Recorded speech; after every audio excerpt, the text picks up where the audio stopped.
On va continuer avec Julien Bobo Lorcy. On va le retrouver dans son combat face à Kodjo à l'appel de la 3e reprise. Il a dominé les 2 premières. 3e reprise. Le 3e round, Julien Lorcy face à Soso Daniel Kodjo. Julien Lorcy qui le disait à 30 ans maintenant. Ce qu'il veut, c'est le monde et rien que le monde. Alors bien sûr, ces combats de préparation sont très très importants. Tous les adversaires sont à respecter. Mais vraiment, ce qui l'intéresse, c'est le plus rapidement possible un championnat du monde. Ah oui, quand on y a goûté, hein, c'est compliqué de s'en passer. Surtout quand on y a goûté pour cette fois. Ouais, d'autant que Julien, à 30 ans, c'est encore un jeune homme. Il le dit en plus, hein. C'est vraiment avec le cœur, avec l'envie qu'il boxe maintenant. Je crois pas qu'on puisse obliger quelqu'un à pratiquer ce sport. Ça demande trop pas de sacrifice, mais trop de rigueur. Et donc si on n'y prend pas du plaisir, on peut pas. Il faut qu'il fasse quand même attention, Kodjo, parce que là, il a décidé de baisser un petit peu les mains. Non, mais il va aller remonter vite, à mon avis. Parce que même s'il a un bon coup d'œil, c'est vrai qu'il a un bon coup d'œil. Oui, c'est magnifique. Faut pas qu'il tombe dessus. Faut pas qu'il tombe dessus. Faudrait qu'il le donne comme si ça le brûlait. Qu'il revienne très vite. Et la droite derrière, voilà. Il nous avait régalé avec ce direct du gauche, on s'en souvient, au Japon. Face à Takeyama. Un festival.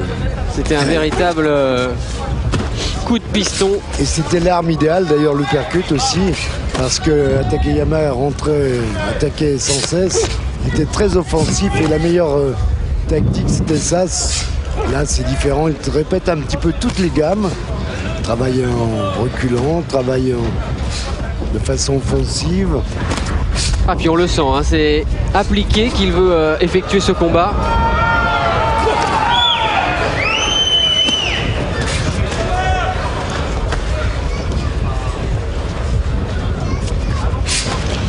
Lui qui s'est, comme d'habitude, préparé en famille avec les cousins, et notamment Cyril Bélanger.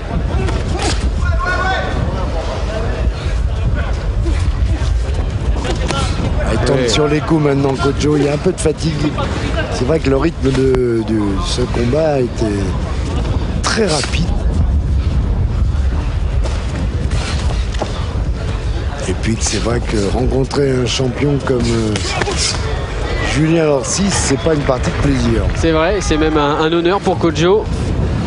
Et justement, il l'a dit, il l'a répété, il va tout donner. C'est aussi pour Kodjo une chance de se faire remarquer un peu plus, même si là il est toujours dominé dans ce combat. Cherche pas spécialement à le mettre en l'air, on est là pour faire des rounds. Avance un peu ta tête, t'as mis ça mon coup toi. Respire bien. C'est beau ton direct du gauche.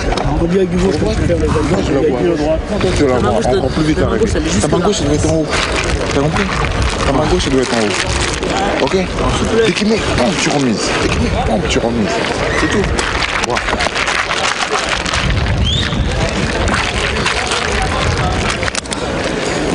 T'as compris, Balango? Un peu d'eau. C'est très bien ce que tu fais. Mais. Faut que tu finisses fatigué, bon voilà. D'accord. Allez, tu gagnes tous les rounds alors. Hein. Au revoir.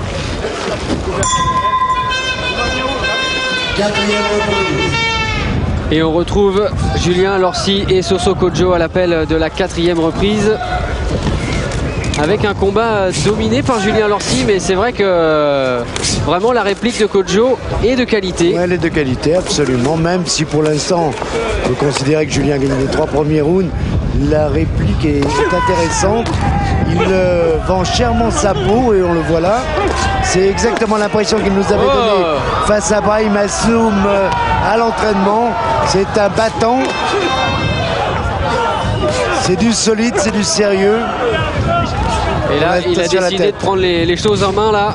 au début de cette quatrième reprise. C'est-à-dire que là, il ne laisse plus d'espace et Julien n'a pas le temps d'armer ses coups.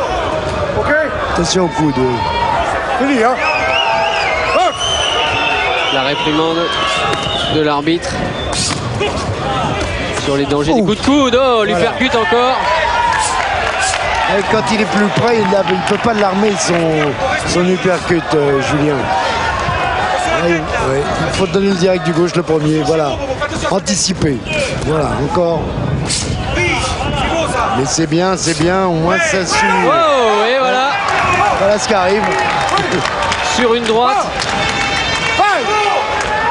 C'est tout à son honneur. C'est ce Kojo qui vraiment prend sa chance, prend les risques. Non. Il n'était pas touché, mais il n'avait peut-être pas suffisamment récupéré. On va peut-être jeter l'éponge. Dans le coin, on va arrêter. Ouais, on préfère. Oui. Oh, il n'est pas content. Et c'est vrai que là, il restait beaucoup de temps dans ce round et il valait peut-être mieux Jean-Claude. Ouais, bon, il pouvait continuer bien sûr, mais bon, c'est son coin, il le connaît mieux que nous et de toute façon, l'issue ne pouvait pas être vraiment différente de celle à laquelle on a assisté. C'était peut-être un peu plus long, mais peut-être un peu plus dangereux pour ce garçon qui a des qualités qui pourra peut-être les démontrer à d'autres occasions. C'est ce que je fais, non? Attends, non.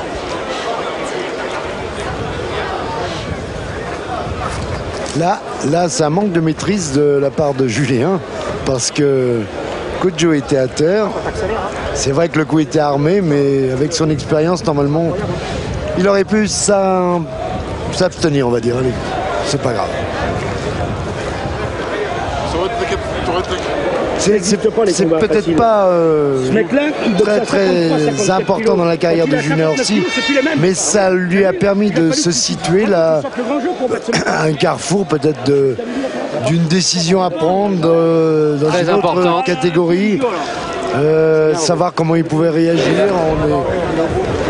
Et justement, quand ses promoteurs lui ont parlé peut-être de descendre en super plume pour un championnat du monde, tout de suite, le souvenir de Castillo est revenu et justement, il a une revanche à prendre dans cette catégorie-là pour lui. Il est vexé, le mec, mais il n'en pouvait plus.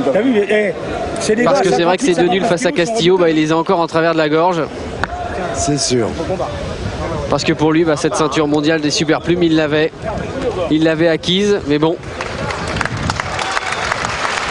Bravo Kojo, parce que vraiment, il a assumé la chance qu'on lui donnait. Il a pris des risques. Il a tenté sa chance. Julien Lorsi. La 52e victoire en 57 combats de Julien Lorsi. Victoire commentée par Sébastien Helot qui était aux côtés de Jean-Claude. On va rapidement voir où en est Bruno Girard.